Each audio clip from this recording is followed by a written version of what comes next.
Ladies and gentlemen, welcome to another episode of a Wild Time podcast. I am your host, Adam Newsom, and I want to thank each and every one of you guys for the subscriptions, the likes, the shares. We have had a lot of great feedback over the last little bit. Just had John Henderson from Doomsday Crypt, a good horror community on Facebook. He's doing a lot of great things with these artists that are putting out these awesome blacklight images, and they're coming to horror conventions. We've had Michael Jameson, one of the best iconic Eastern Kentucky professional wrestlers in the history, if you ask me. And tonight, ladies and gentlemen, standing 7 feet tall, no longer 500 pounds. Close, 450. 450. My man, Big Jake Break. Jake, how's it going, my man? What's up? Doing good over here. I've been wanting to do this for a while. I mean, I had Mikey on the other night, and he did some, I don't know what happened, some kind of audio issues or something with my microphone or his microphone. I don't know, but it was a really good conversation, but I just felt like I let the fans down, and him also with the echo. But tonight there is no echo. It's me and you, mano y mano, one monster to another. That's right.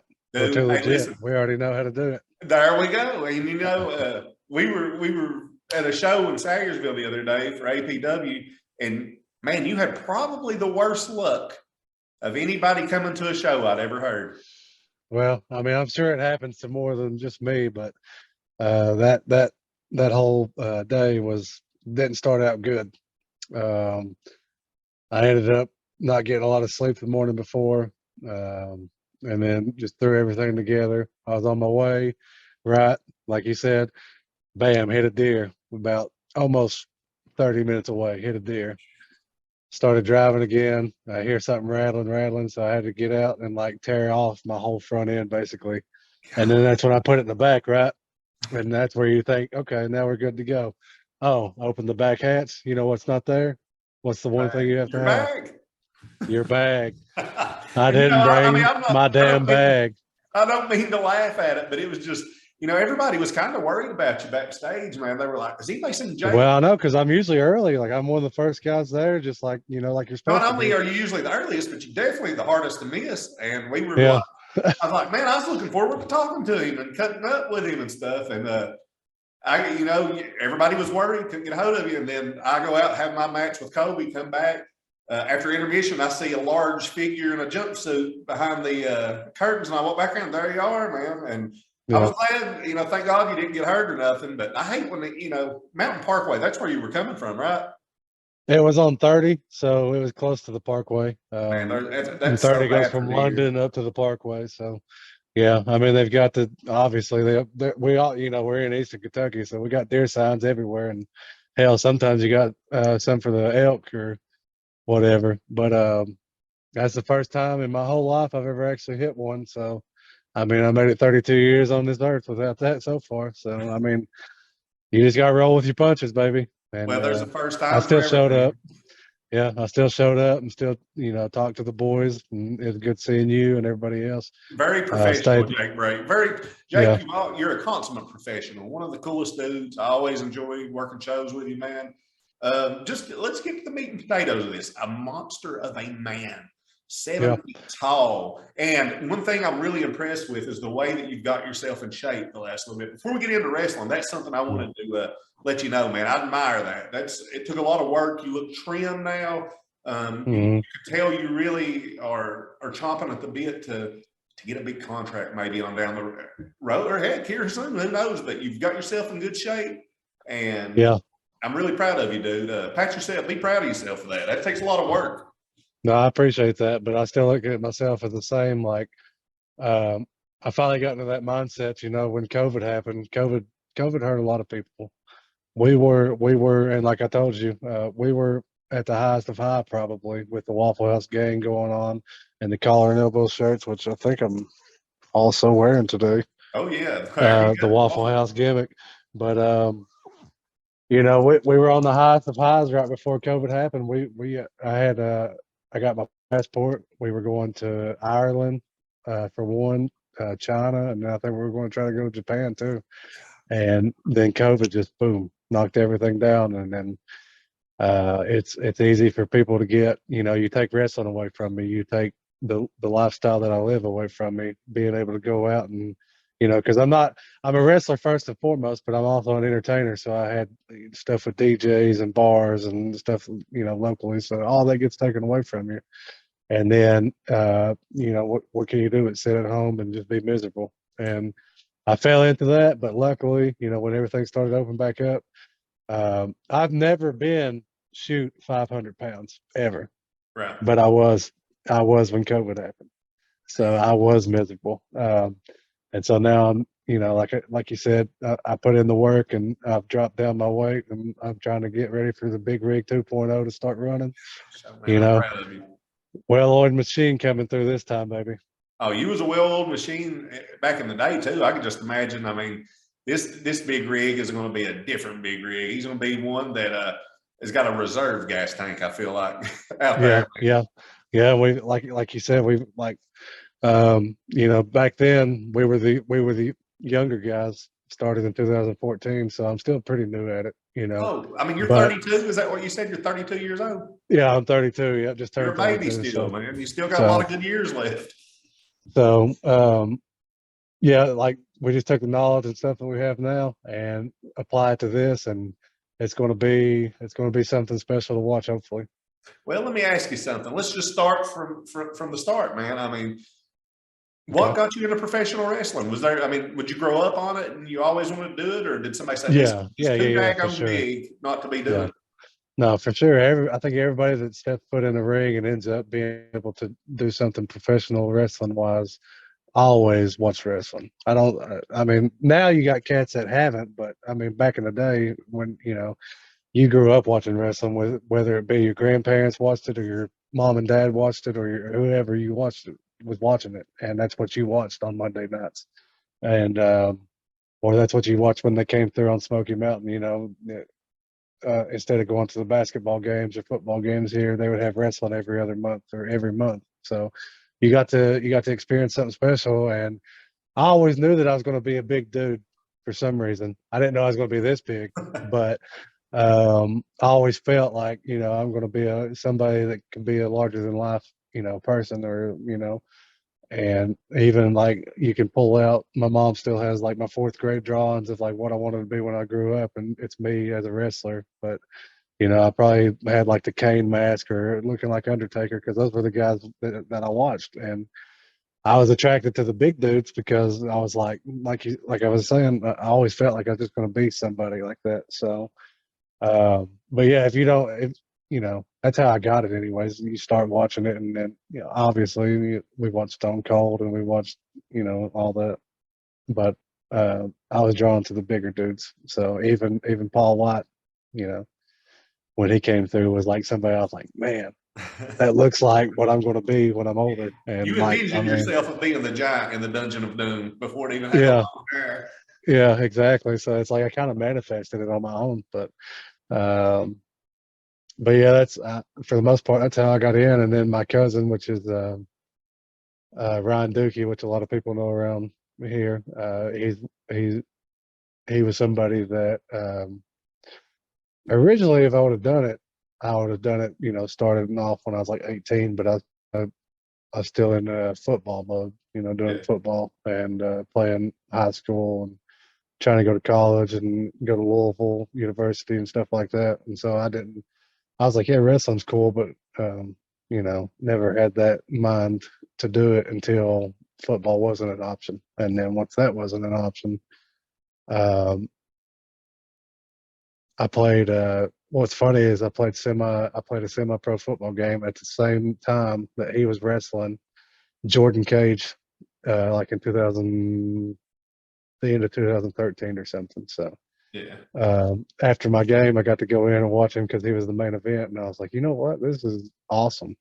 And so I talked to Scotty Ray here, and the guy that had the promotion, and it just started from there. So It's funny you brought up Smoky Mountain Wrestling, dude. Some of the best memories I have as a kid was going to the old Pikeville College. I mean, I've been to WrestleMania. I've been blessed to be at Monday Night Raws. I've been to a lot of really cool events.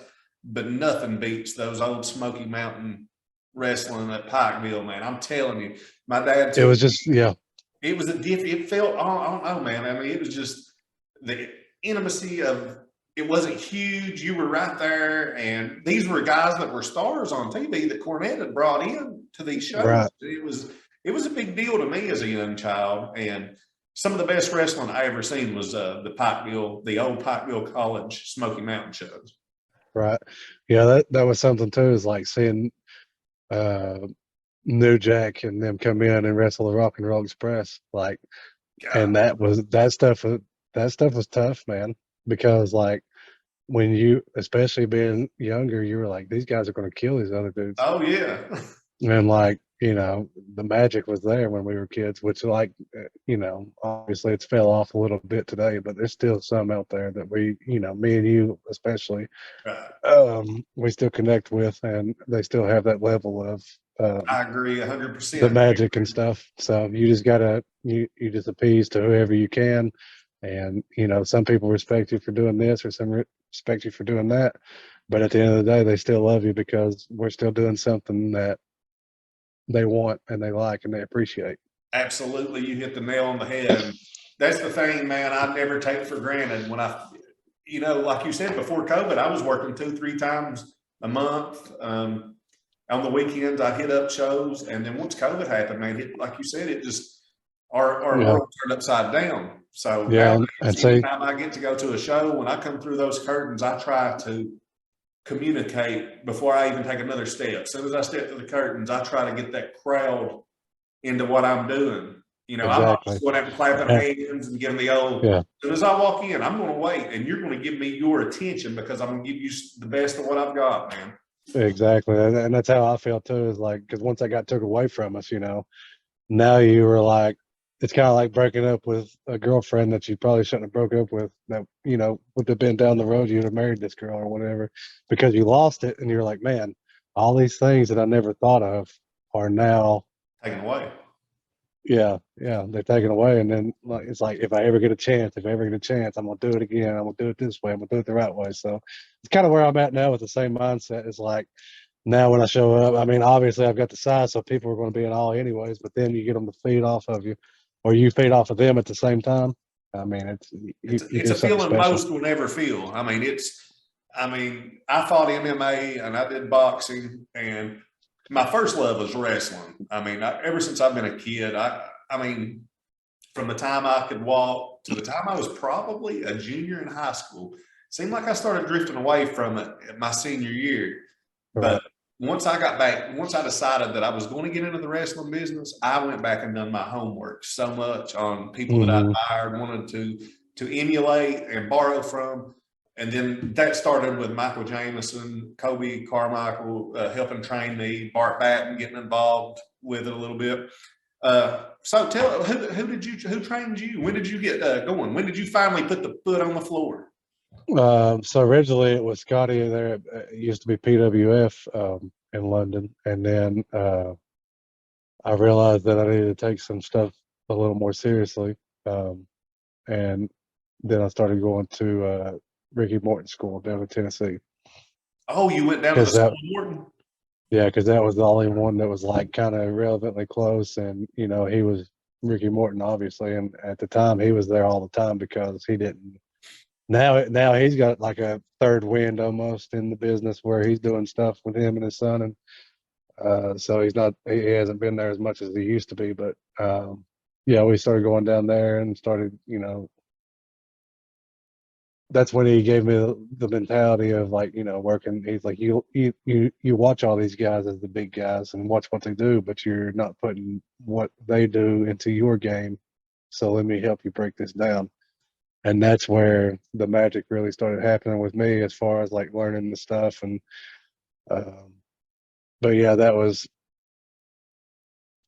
a couple of years that I was there. Got to meet a lot of other good people there.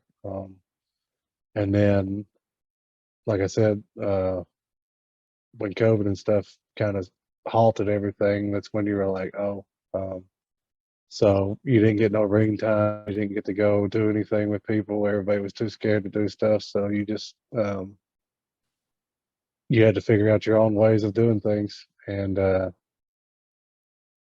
I didn't do that, unfortunately, but now I work my way back to it. So Hey, we're good listen, on that end. like I said, dude, pat yourself on the back. You've got the right mindset right now.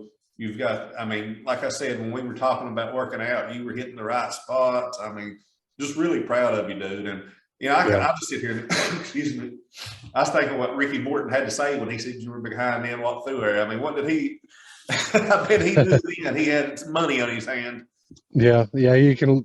We got a good picture too of us together. We're both like we're both wearing red shirts. So it's like we're matching. And so I get behind him and I've got my arms crossed, and he's like, my boy is huge. Like so, um, we've had some fun doing that, and we've got a couple snippets together. And they're like, "What are you doing today?" And he's like, "Well, I'm trying to teach this guy that he don't have to take bumps unless they mean something, and he don't have to move unless it means something. He doesn't have to take a step in that ring unless he wants to, unless it That's means something." it. That is it. And you know, it's funny you bring up Ricky's. He's a clown. I love him, man. First Oh time yeah. I met him, well, I guess I met him as a kid at a Smoky Mountain show, but the second time, Mm, me and Michael Jameson and mm, Kobe and Ricky worked a match in West Virginia. So me being mm. the human horror movie, my entrance that night was a Hellraiser match. I had it over and he came in, Okay. Ricky, he had a 5-hour energy shot. He was just shooting them left and right. And he looked at me and said, "Brother, you ain't wearing that during the match, are you?" And I was like, "No, man." I was marking out on him. I was like, "No, I'll take it out." He's like, "No, I'm just kidding. I don't know if I was going to grab a headlock takeover and get stuck in the hand, in the inside of my arms, brother." But Yeah. he was so Hey, cool, man. yeah, he probably said, "I ain't got no tetanus shot up to date either." So I mean, he was such. It was a mind blowing moment for me to have Ricky Morton, WWE Hall of Famer. I mean, guy I grew up watching bump his hind end off Deuce Madden. mhm. And, you know, I love to bump. Don't get me wrong. I love to bump and sell. I like to sell. You know, I'm 6'2", 260, bigger dude, and I love to sell like I'm, you know, a 180-pound baby face. Yeah.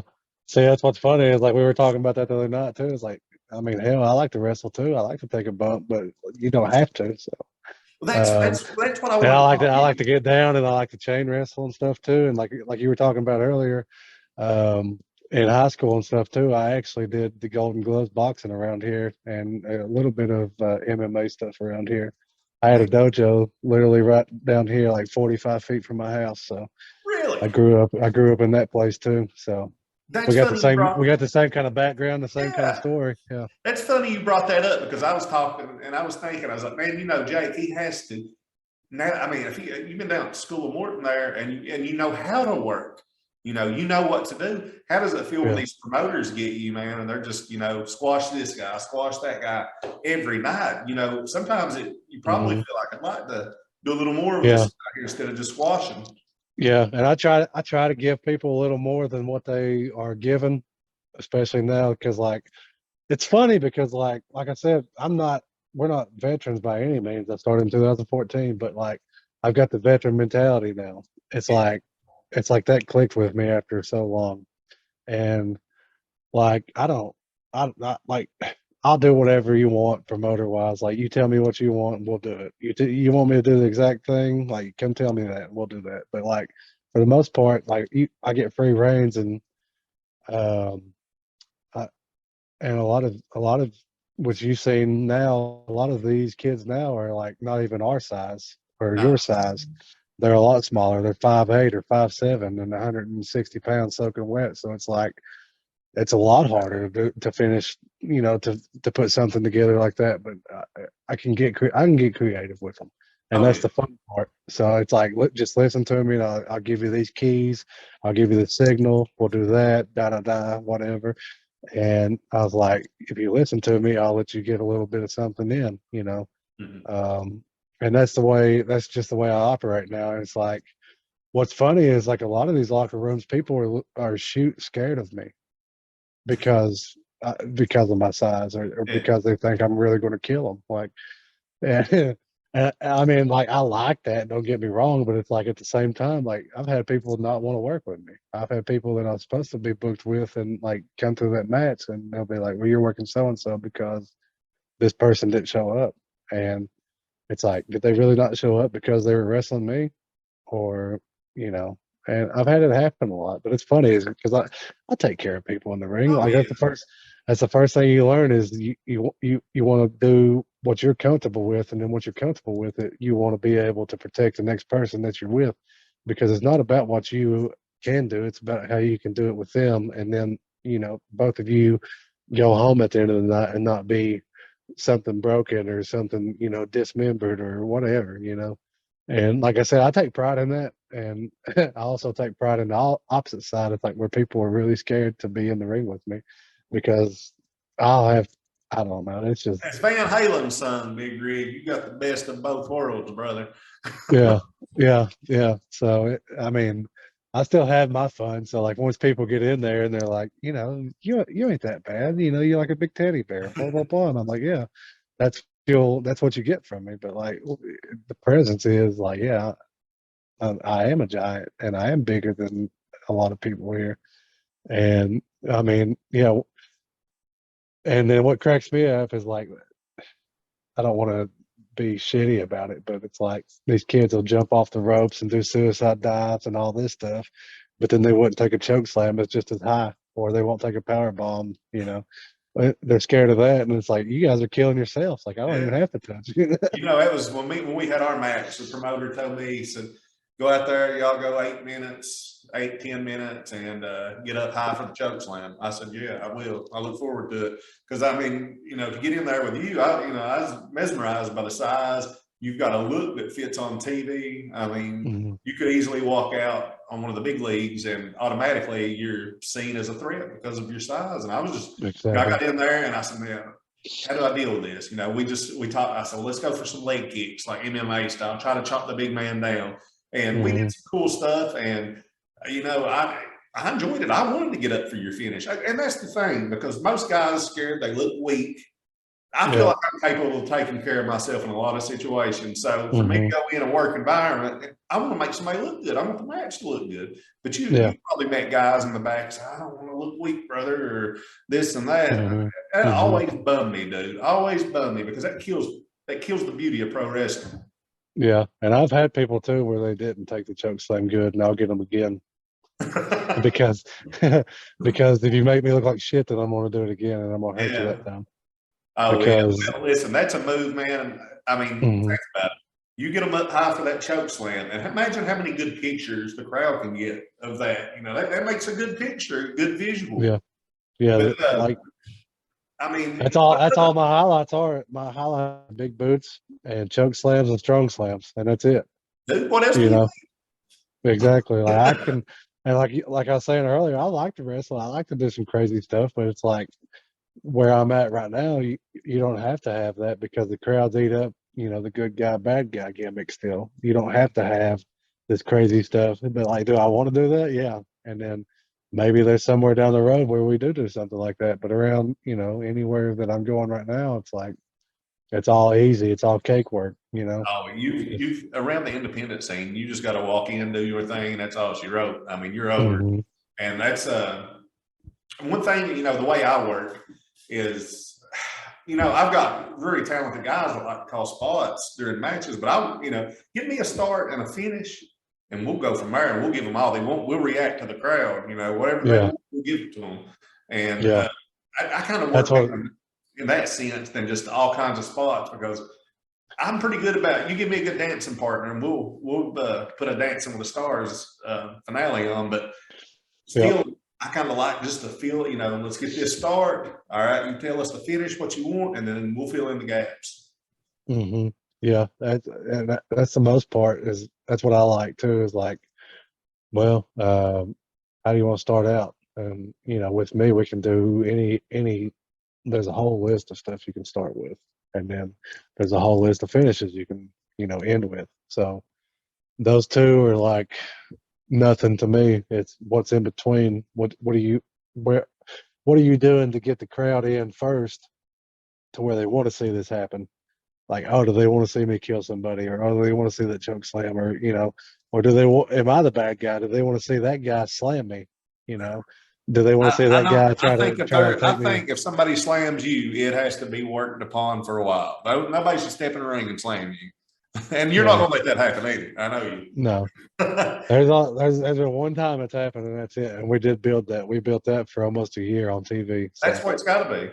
yeah. So, but I mean, other than that, it's like I said, it's the simplest thing. Like, all right, I'm gonna show my size, and then everybody's gonna be like, oh yeah, you can't touch him, or shoulder check somebody, or they try to lock up, throw them. It's all easy stuff, easy work, because people buy into that, and then once they're into it, then you start building, one way, and then go up and up, and then there's got to be something to stop, whether I mess myself up or whatever, and I then didn't realize how from there, big Doomsday was. The guy you were going to be working that night till and he's one of the nicest dudes ever. Like I was mhm, calling him Michael Myers. He looks like the guy that played Michael Myers in the last 3 movies. The whole yeah, night, if I needed to borrow something, I'd say, "Hey, Michael Myers, you care if I have water or mint or something?" He just I've got to know him. And actually, dude, that was the match I was marking out for. I was going to be at the curtain, a good old school body slam challenge. That was going to be something mhm. I was intrigued by to watch. Yeah, and I still, just to pull behind the scenes a little bit, I was still like, I didn't bring my gear, and all this stuff happened, and I just got there, and that match was about to kick in, and I was like, you know what? I was like, if you need me, I'll do a couple quick stretches where I just get out of the car, have him do something to where he's, because he's gonna go over against this guy now since we had to scrap that match. I was like, have him, start beating him up or doing whatever, and then I'll come out and save dude, and then we can build that size again, Or you could even if have I'm came out not. with a wrench or something and said, it's funny that my car tore up on the way down here. You didn't want to get in the ring with me, Doomsday. You could have Yeah, done something like that. I mean, yeah, that's why anyway, I pitched some stuff to him, but I guess he was just too in the moment, yeah, because there was so we're much going on. That was he, such a he good. he had his yeah he had his hands full. So I mean, but hats off to him, because that was a good event, and Oh man, that's one of the most fun moments I've had in a long time. Every match on there was. I don't know if I just missed the business so much that I was taken back and just savored every moment. But Henry put on a heck of a show there it's a at little bit of off. both. It's a little bit of both, I Yeah, think. Because I mean, like you said, and I hate to keep bringing up COVID, because COVID sucks for everybody, but yeah. it makes you, it made me personally just rethink life Amen. once we started picking back up. I was like, man, I need to get back into shape. I need to start doing this. I need to start doing that. I need to get everything back together. It kind of made you like, it wasn't like we were on our deathbeds, but it was like, like we said, the whole world ended, and it's like, well, all this stuff I haven't got to do yet. Yeah. Now, Be now, grateful. now I want to do it. Now I'm grateful I can do it, and I still have an opportunity. So I'm gonna try my power, everything I can, to get to where I need to go. Well, Brig, let me ask you another thing. Something that's been on my mind. When I was thinking about this conversation, I was thinking of, you had a manager for a long time, Lemon Juice. How is it Yeah, different now without a mouthpiece, really, than it was? How does that feel to you? it's it is a different world, because um, if you look at the product now, there isn't a lot of managers. I don't think there is one really, unless it's an old wrestler that's coming back, and kind of how Regal did the thing at AEW with Yeah. Moxley. But I don't think there's like a legit manager now, and I don't think there has been one in a while. But man, Juice got gave people the money worth, whenever we were there, and whenever we were doing things, whether it was his promos to put stuff over, or his live mic. He could talk anybody out of the building, or just his outfits, which is Yeah. like, hats off to the guy. Like, I wish I could rock that stuff, man. He was another guy. It's like a larger than life, kind of deal. You guys had a good thing going. He was larger than life out there. He was flashy, flamboyant. Like you said, he could talk. He could talk people in, have them ready to Mhm. strangle him, and he had you behind him. It was one of those, you don't want to say Enzo and Cass kind of deal, but I mean, it had that muscle behind, almost Robbie the Yeah, Brain and Andre kind of deal going there. And yeah, I liked it. I liked his work. I liked you with him. I thought it made a good pairing. But it obviously, did. you're going to break off and go singles. Is that Mm. is a little bit more pressure on you to feel?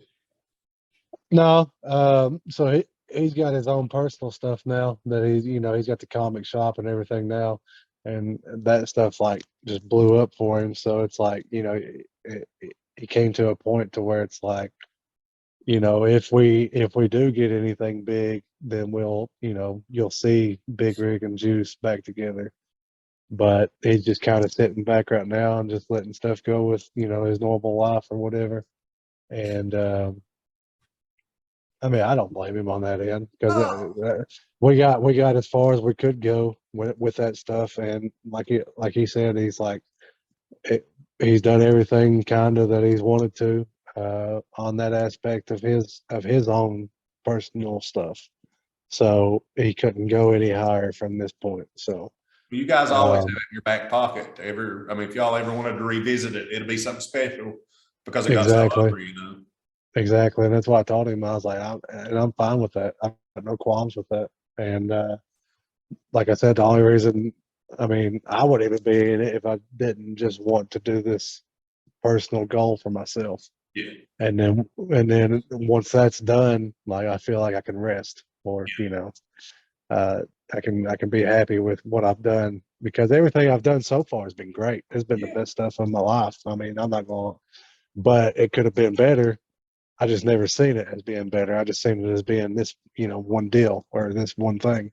Now, like I said, I've got a new vision for everything, and I'm ready to rebrand and reset and start back up. And I'm coming out of the gates hard with it, and so I'm going to be ready to roll when the opportunity comes because that's what you have to be ready for now. Is you have to be ready for the opportunity. It's sir. not you going to get it. It's just when it shows up, are you ready for that? Well, And I'll tell that's where you I'm at. what, Big Rig, you like you said, you're fired up, you're ready, and I I hope and pray you get a chance because, like I said, I'm one of the people that's filling you up with diesel. I mean, I feel like you can really do it, and Yeah. you've got all the good Lord blessed you with the size and the charisma. You don't even have to say a word; just walk out, and it's natural charisma. It's something you ain't gonna speak. Yep. But what is listen? What's the future hold for Big Jake Break? Let everybody here know, man. I mean, what's your goals? What's your future? And then I've got some fast questions for you to answer. So, Fast questions. yes, sir. Um, I mean, like I said, my goal right now is just to do something to where it's like, if as long as I get one contract, just saying, even if it's do this or do that or whatever, as long as I have that, I want that. And other than that, I'm trying to work on some personal stuff here around where I live. Uh, some I'm gonna be involved in some sort of entertainment. It's I got a business meeting Thursday with 30 somebody. movies. Do what? 30 movies.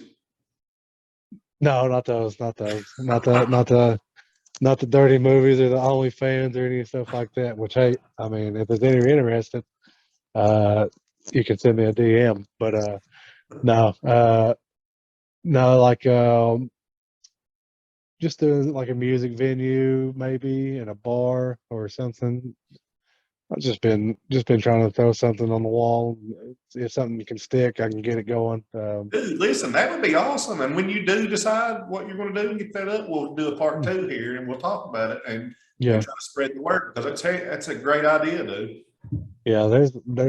There's stuff to be had around here that's not been had yet. So I've got my fingers dirty, doing a little bit of work, a little bit of groundwork from that, and just like with this, it's just like something that I've always thought about doing. And then when it got shut down, I was like, you know what? If I ever get an opportunity, I'm going to run, and I'm going to try to do everything as much as I can. So this is just one of those other things where I've got it written down and I've got goals and I'm trying to check goals off every day or every week. I'm trying to do something that puts me into this end game and into what I want. So that's something that I if anybody wants to do something, like write it down because I mean it's crazy how much a difference makes when it comes from here out of this, because then you're like, oh, okay, this is real. This is Yeah. something that, yeah. So it should help you get committed to something one way or another. But yeah,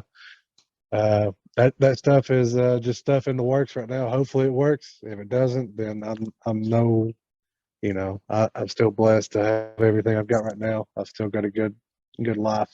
So I'm proud of you, dude. You've got some great ideas. You're very motivating. Like you said, that's something that you can share with anybody. Write down your plans, because once it mhm. comes out of your head into your hands and you written it down, it's almost like you committed to doing it. So you ain't gonna Yeah, back off that easy. yeah. And There's a huge difference. I mean, I just don't understand it. Like when people just think of stuff, because everybody's got stuff in their heads, but it's like, does it really come out? And then once it comes out, once you get it out some way, then it kind of becomes, it's going reality. to either be a reality or an issue that you're like, man, you're going to keep looking at it. Jake, man, it has been awesome to have you on here, man. Catch up. Always good to shoot the bull with you. You've got some great things ahead, great plans. I've got a few questions. I'm going to ask you, just speed questions, just so everybody can know you a little better. Favorite band? Okay. Favorite band. This one that always tears me up because it's like, I'm a musical guy. So, um,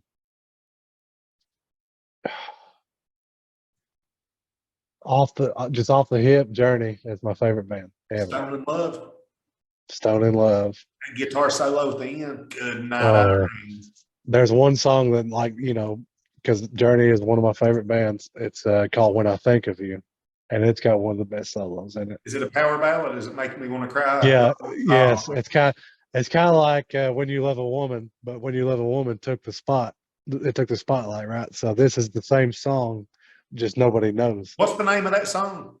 It's called When I Think of You. When I Think of You by Journey, everybody. Listen, if your Yeah. girlfriend breaks up with you and you're listening Mm. to this, should they listen to it, Big Jake, or shouldn't they? Because I now I would mean, cry and flood Floyd County if I had to hear it. yeah, I mean that's one of those songs that it'll bring a tear to a glass eye, and make a fat baby poop, is what they say, right? Hey, I like Journey, by the way. Stone in Love, man, they had a lot. Wheel in the Sky is another one. I used to listen to Wheel in the Yeah, Sky a lot. yeah. Wheel in the Like Sky is shows. like, I've got that in my will to play at my funeral. That's one of the songs. The Wheel in the Sky. That's one of my favorite songs. Like you, that's you ever had to listen to one song for the rest of your life, that would be the song. Well, Um, that's a good one. Excellent choice. Favorite movie? Favorite movie. That's another thing. It's like genres. What kind of genres are we going with? Oh, Brother, Where Art Thou? It's probably my favorite.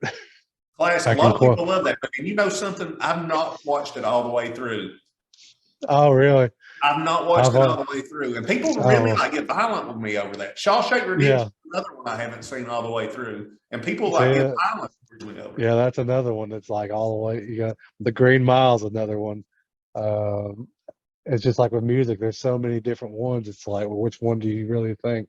But Oh Brother, Where Art Thou is probably front to back. I can quote it. I can do everything. Like in our little friend group, we have just little things that we'll fire off on each other, and people are like, "What the hell are these guys talking about?" And be like, Favorite wrestler of all time? um, it's really a hard draw between Taker and Kane because both those guys were like, when I watched them, they were the larger than life guys, and there was just something about both of them. Like when Kane came in, my brother would be Undertaker when we wrestled in the backyard, and then I would be Kane since Kane came through. So we both kind of got to have our own personas because we both used to have to fight to be who was Undertaker and who was he wrestling.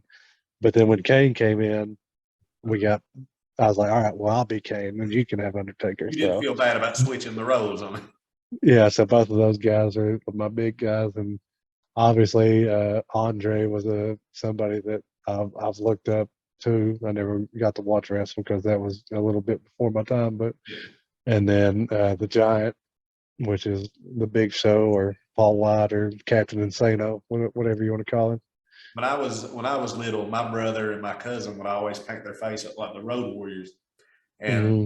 they would want to beat me up, and I would try to stay away from the trampoline. But there was a hook, Big Rig. There was a hook that got me on that trampoline. Do you know what it was? What's that? We'll paint your face up, and let you be the Great Buddha, and let you spit food coloring, man. Hurry, get up here. Oh, Sold. we I'm used, there getting the farming we of it. used, we used to take the Kool-Aid powder, and our mom would get so mad at us because we put it in our mouth and use it as the red mist and shit. I bumped So so much as the Great Muda when I was 3 and 4 years old, man, that Ricky Morton had nothing on me at that point. yeah, we had some we've had some wild times in the backyard too. We got grounded for a summer because we had a hardcore match and broke off our grandma's plastic patio, which at the time was prized possessions. Oh gosh. The heat you got from that had to be Yeah, I got a nice scar on my arm somewhere from where it cut me up too. So we got some scars, and we got some. Um, my brother got threw off when we were younger too and broke his arm. So we had a battle royal, oh and gosh. that one ended pretty quick because he broke his arm. And we've had some hard times in the backyard. Well, that's made us what we are, dude. And the final question of the night with Big Rig Jake Brake, 7 feet tall, 450 pounds. What is the all-time best finishing move in professional wrestling? All time best finishing move. Oh man. Now, finishing moves today ain't what they used to be. People hitting them 3 and 4 times and not winning the match. Back then, back when we were young scoundrels, one time and it was all she wrote. Well, that's why I was going to say probably the best finishing move, because once it was hit, it was over with Stone Cold Stunner. Yeah. But The Rock kicked out Every of that twice at WrestleMania 14, and that's when it started. I felt and like that's when that's it when started. everybody Yeah, started kicking out, man. exactly. And that's why I was like, because when you think about that, you think about all those like, um, because Taker and Kane, they would tombstone each other or choke slam each other, and then I remember the double choke slam. Uh, the Sweet Chin Music was a good one, but it's like it was, I don't know, but it was like once you seen Stone Cold Stunner, it was over Everybody for the most popped. part. Yeah, and you couldn't go any higher than that. But like you said, that's when the Rock kicked out of it. I feel like that's what started the waterfall of like now super kicks are just normal Every moves, match. and stunners are normal moves, and You Canadian know, when the Road destroyers. Warriors would hit that Doomsday Device, to me, that was the because nobody got up from that. I mean, they were flipping people on their heads. I mean, it was just at the time in the late '80s, midnight to the late '90s when they would hit that. I mean, Yeah, man, it was good night, Irene. yeah, you're not wrong about that. It's crazy just thinking about like I said, like how far stuff came from. Like body slams used to be the finishes, and the leg drops and the elbow drops Yeah, and all that stuff, and now it's like that's just that's not even you don't even do them in a match. perform. Yeah, you don't even do them in matches anymore. So it's crazy. Big Rig, it has been a absolute. It's been a fun time. It's been a wild time. Been a fun Yeah. time with you on here, my man. Anything you'd like to plug before we shut her down? Now just go follow the social medias and keep in track. I'm gonna try to do some. I'm gonna try to get my um, promoting going a little bit better and doing a little more videos and some behind the scenes stuff and contents and stuff like that. I'd love to And see Big Rig in the gym. I would love to see you working out. I'd like to see you, posting those things, man. mhm. You know, I think you've got a lot of content that a lot of young guys, a lot of even me, man. I'm a fan. I'd like to see you do, and Yeah, we're trying to work. I'm trying to get a team together and do some behind the scenes stuff and see if we can get stuff like that rolling, because I've had a lot of people ask me about it, and I feel like it's kind of, if I'm going to do anything, now's the time to do it. Just get it all out. So yeah, look to seeing that, and like I said, behind the scenes stuff and wrestling stuff and gym stuff and just normal life activities. People want to see it, so I'm gonna see if I can work on that this coming year, 23. well, everybody, listen. Go to YouTube.